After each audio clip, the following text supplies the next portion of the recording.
Bom dia a todos! Graça e paz do Senhor Jesus seja com todos nós.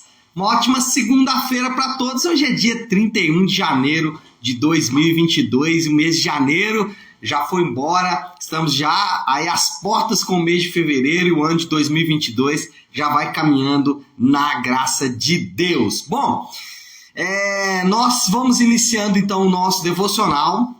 Hoje, dando sequência à nossa maratona de leitura bíblica, vamos seguir em Gênesis, hoje Gênesis 19, 20 e 21. Só fazer aqui dois ajustes. Primeiro, é relacionado à leitura bíblica. Nós fazemos o devocional aqui de segunda a sexta e alguns irmãos estavam reclamando que a gente estava andando muito rápido. Então agora a gente vai ler na maratona bíblica, você que acompanha, nós vamos ler apenas 15 capítulos na semana, deixando então o sábado para quem não conseguiu ler todos os capítulos durante a semana, para que leia no sábado também, para que a gente não perca aqui o devocional, que às vezes ficavam ali dando um gap de 3 capítulos por causa do sábado, então nós não vamos ter o devocional no sábado e também não vamos ter a contagem de capítulos no sábado. Bom, segunda-feira, Gênesis 19 ao 21, nós vamos falar hoje no tema O Senhor foi bondoso com Sara. Lá, Gênesis 21, versículo 1, diz isso. Então, Gênesis 21, 1 diz: O Senhor foi bondoso com Sara como lhe dissera, e fez por ela o que prometera. O Senhor foi bondoso para com Sara e fez por ela o que lhe prometera. Bom, o que nós temos aqui é o nascimento de Isaac. Isaac nasce nesse capítulo 21 de Gênesis e aqui é o ponto alto da história de Abraão. Por que o ponto alto? Desde o início da caminhada de Abraão, existia uma promessa de Deus de que Deus o daria um filho e que esse filho que Deus daria para Abraão seria ali chamado o filho da promessa. E aqui no capítulo 21 de Gênesis, nós temos o cumprimento desta promessa. Um dos aspectos mais de destaque nesta palavra é exatamente o cumprimento dessa promessa, o cumprimento da promessa de Deus dada ao patriarca, a Abraão. Então, se tem algo que nos destaca na vida de Abraão, é que Deus cumpriu a promessa que Deus deu para Abraão. Falando um pouco de promessa, o que nós podemos aferir quando a gente lê a Bíblia? O que a gente pode confirmar? Primeiro, que Deus ele sempre cumpre as suas promessas. Se o ponto alto na vida de Abraão foi o cumprimento da promessa, nós podemos afirmar isso. Deus sempre, sempre, sempre cumpre as suas promessas. Quando a gente lê a Bíblia está repleta de promessas que foram cumpridas. Por exemplo, Deus fez diversas promessas para Abraão, aqui nós temos a promessa cumprida, mas Deus também fez promessas a Isaac, Deus fez promessas a Jacó, Deus fez promessa para José, para citar alguns exemplos aí dos patriarcas. E Deus cumpriu todas essas promessas que fez a esses patriarcas. Mas Deus também, ao ler a Bíblia, nós vamos ver que Deus fez promessas à nação de Israel. E Deus sempre cumpriu essas promessas que fez à nação de Israel. Mas também, ao ler a Bíblia, nós vamos ver que Deus fez promessas para todos os povos. E todas essas promessas se cumpriram. A prova disso é que Jesus é o cumprimento de uma promessa.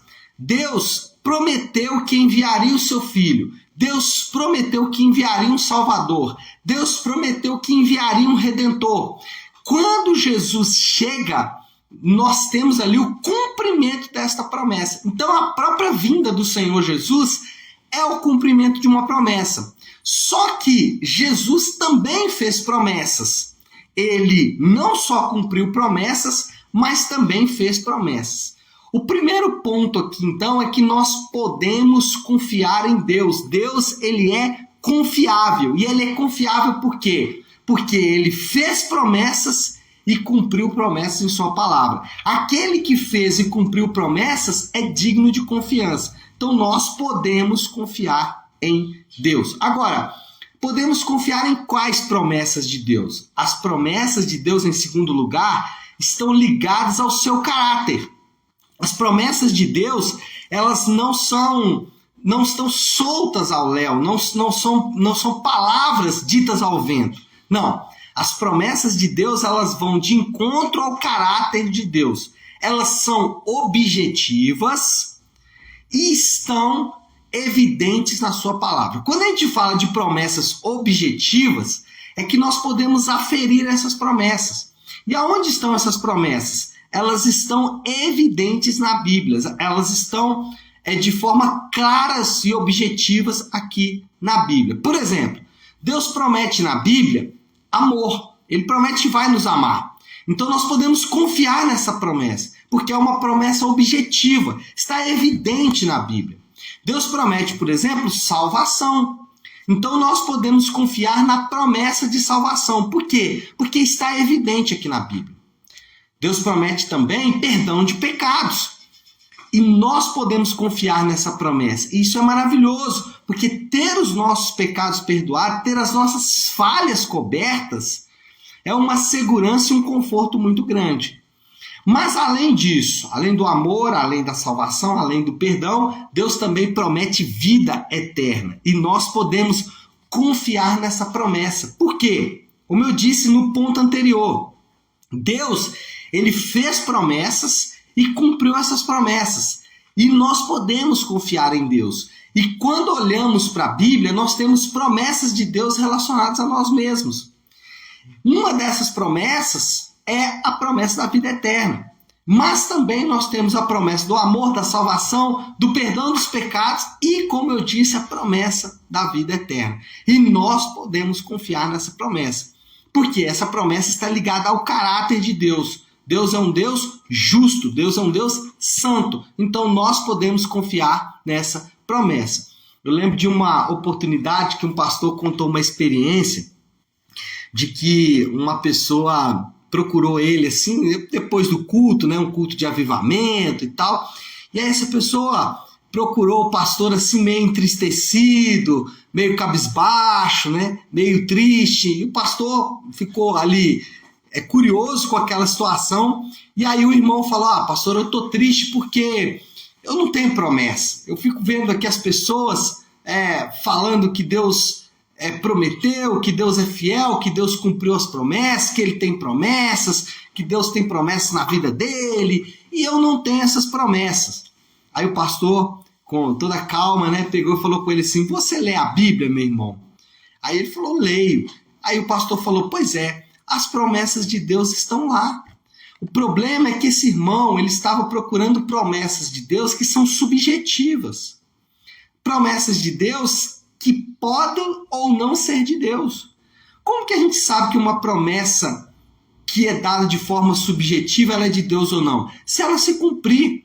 Agora, as promessas objetivas de Deus, ou seja, aquelas que estão escritas em sua palavra, não há dúvida de que elas vão se cumprir. Como eu disse agora há pouco, promessa do perdão dos pecados, promessa da vida eterna, da ressurreição, são promessas objetivas que nós podemos confiar no seu cumprimento. Então, as promessas de Deus, em primeiro lugar, Deus sempre cumpre. Então, as promessas de Deus, elas vão encontrar o seu cumprimento. Segundo, as promessas de Deus estão ligadas ao seu caráter, são objetivas e estão descritas na Bíblia. E em terceiro lugar, esse aqui é legal, a promessa de Deus não significa ausência de dificuldades. A promessa de Deus não significa ausência de dificuldades. Depois que Isaac nasceu, Isaac, o próprio nome diz alegria, riso, né? Mas depois que o Isaac nasceu, os problemas não acabaram na vida de Abraão. Se você continuar lendo aqui, os problemas continuaram. Um dos problemas que continuaram na vida de Abraão foi exatamente o problema Ismael-Agar. Você lembra da história? Quando Sara duvidou um pouco da promessa de Deus, o que Sara fez? Ela deu Agar, a sua escrava, a sua serva, para Abraão. E Abraão teve um filho com ela chamado Ismael. E o Ismael, ele continuou sendo um problema para Abraão, mesmo depois do nascimento de Isaac. Então, Ismael continuou sendo um problema mesmo depois que a promessa estava ou tinha sido materializada. Às vezes a gente escuta isso, né? Pastor, depois que eu me converti, parece que as coisas pioraram. A resposta é muito simples. Não é que depois que você converteu as coisas pioraram. A questão é que você passaria por essa luta, ou essa dificuldade, ou esse problema, você passaria sem Deus e agora você vai passar com Deus. A luta, ela existiria, a dificuldade existiria. A diferença é que agora você está com Deus. Você tem o Senhor ao seu lado. Você tem a promessa de Deus para se apoiar. Você tem a promessa de Deus para se fortalecer. E aí nós aprendemos que nós somos fortalecidos pelas promessas de Deus. Você passaria por essa dificuldade da mesma forma, só que agora você passa com uma confiança. Não, peraí, Deus me ama. Eu passo por essa dificuldade, só que agora eu penso, peraí, eu tenho salvação em Deus. Eu tenho perdão de pecados. Eu passo pela luta, mas agora eu tenho uma convicção. A vida eterna para mim é uma realidade. Então, nós somos fortalecidos pelas promessas de Deus. Porque as promessas de Deus não significam que as lutas e as dificuldades não existirão. Bom, qual é a moral da história? Qual é o resumo que a gente pode fazer de tudo isso? As promessas objetivas de Deus, essas que estão descritas na sua palavra, são as bases de toda a fé cristã. Toda a nossa fé, toda a nossa confiança está baseada nas promessas objetivas de Deus. Tantas que já foram cumpridas, e Jesus é uma promessa cumprida, então ela é base da nossa fé, tanto aquelas que estão aguardando o cumprimento, como a volta do Senhor, o estabelecimento do seu reino eterno, a ressurreição, todas essas são promessas que ainda estão aguardando. E isso, as promessas que já se cumpriram, uma delas é o Senhor Jesus, e as promessas que se cumprirão formam a base de toda a nossa fé, de toda a nossa confiança. E, baseado nisso, nós podemos pensar aqui em uma aplicação prática que você pode já usar aí no seu dia a dia, já usar na sua vida a partir de hoje. Qual é a aplicação prática?